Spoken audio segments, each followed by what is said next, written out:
Financially support करते हैं, remittances आती हैं जो हमारे मुल्क की इकोनॉमी को सपोर्ट करती हैं। इसके अलावा उन लोगों का एक्सपोजर, उनकी ट्रेनिंग और नॉलेज उनकी फैमिलीज और देश के लिए इनडायरेक्टली बेनिफिशियल होती हैं। लेकिन दूसरी तरफ एक डार्क साइड भी है और इससे कहते हैं ब्रेन ड्रेन।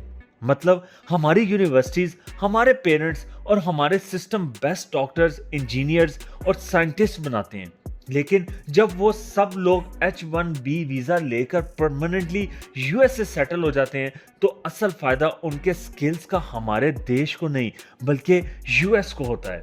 मिसाल के तौर पर आज गूगल के सीईओ सुंदर पिचाई या माइक्रोसॉफ्ट के सीईओ सत्या नडेला दोनों इंडिया के ही हैं।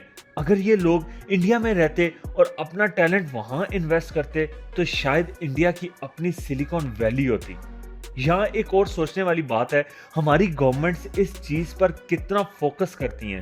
क्यों ऐसा है कि बेस्ट ब्रेन्स अमेरिका के लिए काम करते हैं और अपने देश की कंपनीज उनको रिटेन ही नहीं कर पाती? क्या हमारी गवर्नमेंट्स को पॉलिसीज बनानी चाहिए कि स्किल्ड लोगों को अपने मुल्कों में अपॉर्चुनिटीज मिलें ताकि H1B पर सिर्फ माइग्रेशन हो बल्कि रिवर्स माइग्रेशन भी शुरू हो?